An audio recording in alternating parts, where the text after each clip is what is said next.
educate, enlighten, entertain. Thank you for joining us today on the most important 15 minutes of your day, where we share expert information on safety and preparedness that you can use in your everyday life. I'm Shannon Zeeman, a battle-tested warrior, a wife of a police officer, proud mom of 2 great boys, an author, and a breast cancer survivor. I'm so thrilled that you're here with me. Joining me today is Detective Troy Zeeman. He's been married to his high school sweetheart, that's me, for 19 years, and we have 2 wonderful boys together. Troy has been in law enforcement for over 25 years with many different assignments like patrol, gang units, and traffic investigation. He's been training active shooter response tactics since the Columbine school shooting in 1999. This is kind of the fun part because now I get to brag about my husband. Troy's been awarded the California State Governor Medal of Valor by none other than Governor Arnold Schwarzenegger, a police chief citation, the City of Newport Beach Medal of Valor, along with numerous other awards for his amazing service to the public. Troy and I survived the Route 91 mass shooting on October 1st, 2017. And after surviving that, we founded a company called Active Shooter Prep with a single mission. It's to provide knowledge and hope of survival in an active shooter event. We've been training corporations, organizations, small businesses, and individuals since 2018 on what to do before, during, and after an active shooter event. We've also written together a new book, and this is our book. It's called Active Shooter: How to Survive the Most Important 4 Minutes of Your Life, where we share the story of how we survived the deadliest mass shooting in the United States and our training that we've created from Troy's 25 years of law enforcement training and our personal experience. So I'm so happy to have you here. Thank you. Thanks for having me on the show. Yeah, isn't he cute? He's so cute. So we're going to go ahead and share a little bit about our story of Route 91, just to give you background as to, give us street credit, right? That we actually survived it and what we did. So I'll let you go ahead and start. So on October 1st of 2017, we were at a country music concert in Las Vegas, Nevada. And this was the 3rd day of a 3-day concert. There were 22,000 people that were attending the concert. And during that time, the last singer was on, Jason Aldean, and it was about 10 o'clock at night, and a person from the 32nd floor of the Mandalay Bay broke out a window and used high-powered rifles to shoot at the crowd that was in the venue. And so because of that, we were able to escape that and help others get out. And then for me, it was very enlightening on my part to see how people actually reacted in an active shooter event instead of just the 20 years of training that I had at that moment. And all the training stuff, we just have actors being the victims, and it's nothing like the real thing. I can't even imagine what it was like for Troy with his training and to see, in essence, what really happens in real life, because, of course, I'm a civilian. I have no training. His police officer tactics and training kicked in, but for us that had no first responder training or anything like that, it was, I would just say shock, but I think for all of us, it was shock. We had gone that weekend to this amazing venue called Route 91 Harvest. Great venue, and the best performers you can imagine, amazing people. And we were there celebrating with a group of friends because I had just completed chemo and beat breast cancer. So we had a lot of wonderful things to be there celebrating. When the shooting happened, I'll give my perspective and then you can give yours really quick. My girlfriend and I and Troy and her husband were all hanging out kind of towards the back area where everyone was standing, having a great time, dancing, and we ran out of our drinks. So like all fantastic husbands, Troy and Jesse went to the bar to get Jenny and I drinks, and Jenny and I continued to dance to all the great music that Jason Aldean was playing. And all of a sudden we heard what sounded like fireworks. And I assumed, because it was the last day of the venue and everything, they were fireworks up at the stage. Nothing happened, and everybody kept on dancing. Jason Aldean was singing. Like, why would we ever think something weird was happening? The first full barrage came out, and I thought it was someone who snuck in those little fireworks on the string, and it's like the boppity bop bop bop. And I didn't really think anything about it. Nobody moved, nothing changed. Jason Aldean kept on singing, why would I think someone was shooting at us? After that, the second barrage came out. Again, never once fathomed that we were being shot at. I thought, again, who is the person over here lighting off fireworks? But then at that point, Jason Aldean and his band ran off the stage. The floodlights came on, and we had 7,000 people in front of us that were going to run back towards us because that was the only exit they knew.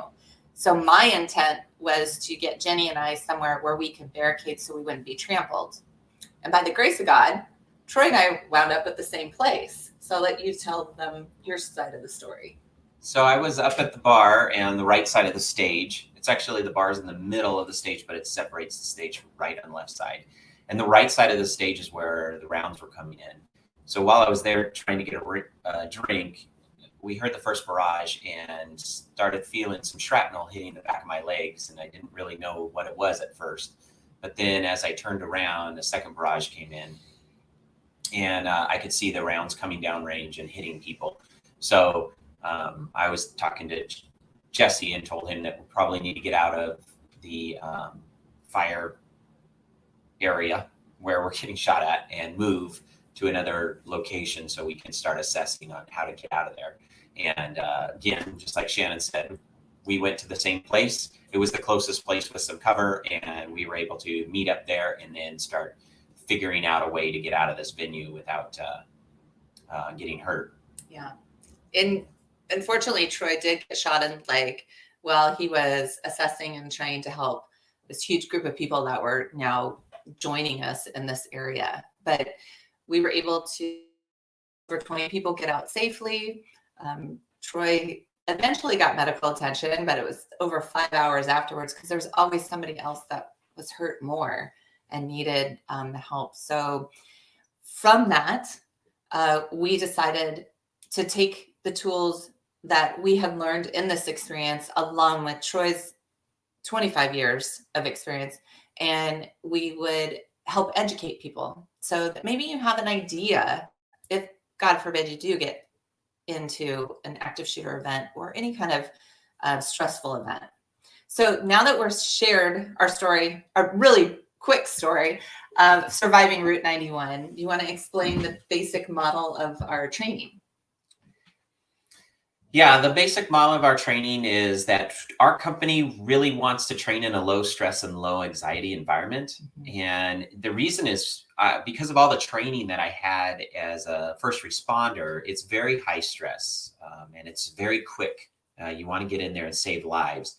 And in a civilian situation, the civilians don't get as trained as often. So we're hoping that the low stress and low anxiety environment will allow people to retain the training for longer periods, and that you could provide that information to your friends and family at home. And it's important because you're not going to train every week like police do, or some officers train every month. And you need to be able to retain that information that we're giving you. That's true. One of the great things I think is with our training is, like Troy said, it's very low stress. You see a lot of news reports or different advertisements for the active shooter mock training where they run in and pretend they're a shooter. Well, that's really overwhelming. And that's just even having the topic of an active shooter event it's very overwhelming for me. I don't know about anybody else. Like when we do our talks and everything, a lot of times you see people come in and even just the idea kind of glazes them over a little bit. So we work really hard to just make sure it's basic information that a civilian can understand. I'm there once in a while, like, hey, Troy, we don't know what you just said, Mr. Police Officer, bring it back to us. So that is something that we really work hard just to make it a doable suggestions to share with everyone. Do you want to mention about Run, Hide, Fight? Sure. So one of the things that we train, our basic tactic is out of the Department of Homeland Security mantra, Run, Hide, Fight. And we believe it's a really good mantra. People can really understand Run, Hide, Fight, but there's a lot of specific tactics involved in that. So we train that basic model. And then from that basic model, we also train mental health resources, and we train the utilizing advantages of victims compared to the deficiencies of a shooter. So that's kind of confusing right there for civilians, but sometimes he talks a little bit deeper than what we get. Can you explain what you mean by the deficiencies? So shooters have a lot of deficiencies when it comes to actually creating a bad situation and hurting people. And because of that, I will walk you through things, or we will train you in the other parts of our components of training. And those will show you how much advantage and disadvantages the shooter has. And from that, you could utilize those deficiencies and those disadvantages against the shooter and actually defeat the shooter. And that's been proven over all the years I've been doing this. We've seen, I've seen a lot of video. We've trained a lot of advantages of the victim and disadvantages of the shooter. Well, so that's a perfect lead in to my next question or comment is, do you want to touch on the 4 components of our active shooter prep training?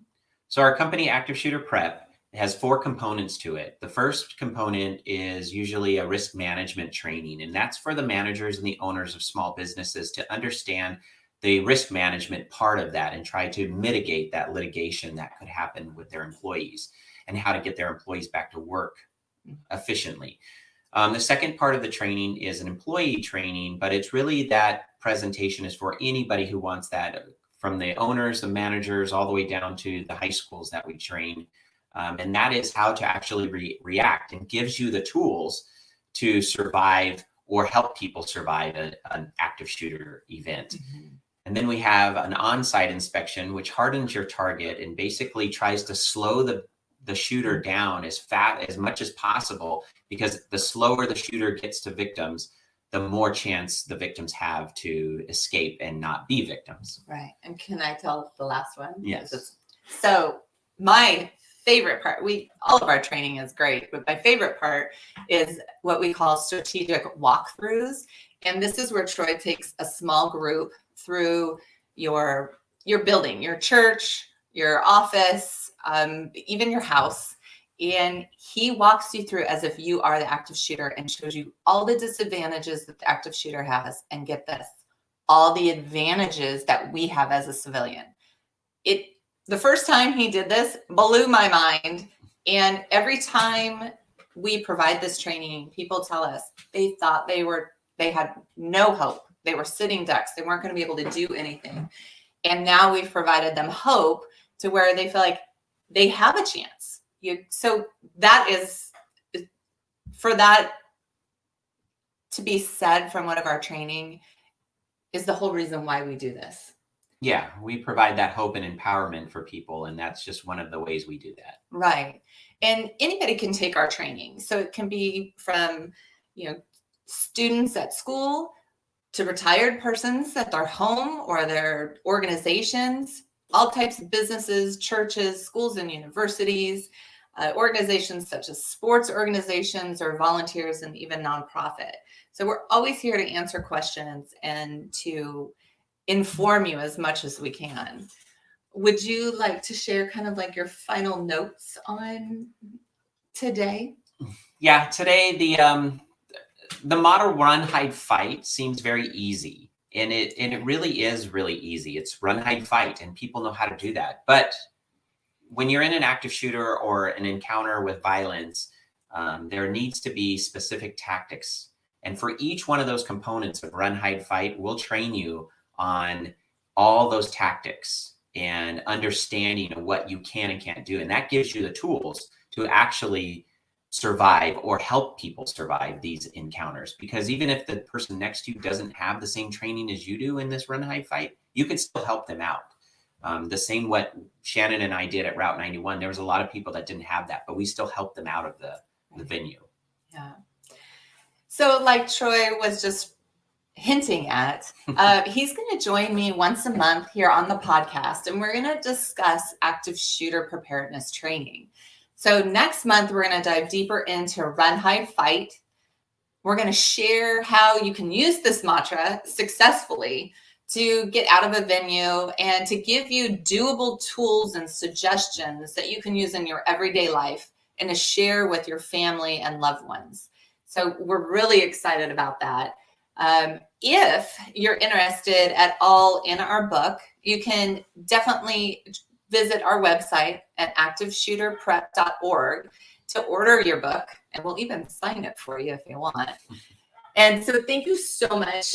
It's not like you really had a choice, but thank you so much for joining me. I really appreciate it. And we just gave you a little bit of our story of Route 91, and we hope that you enjoyed it.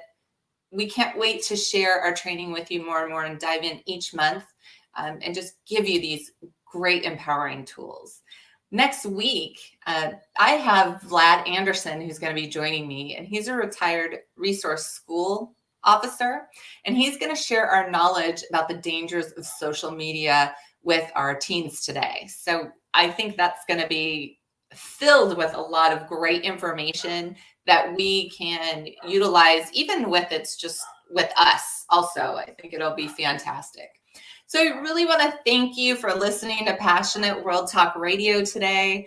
You have been listening to the most important 15 minutes of your day with me, Shannon Zeeman. And you can listen to this podcast anywhere you find your podcasts. Just remember, with knowledge, you have the power.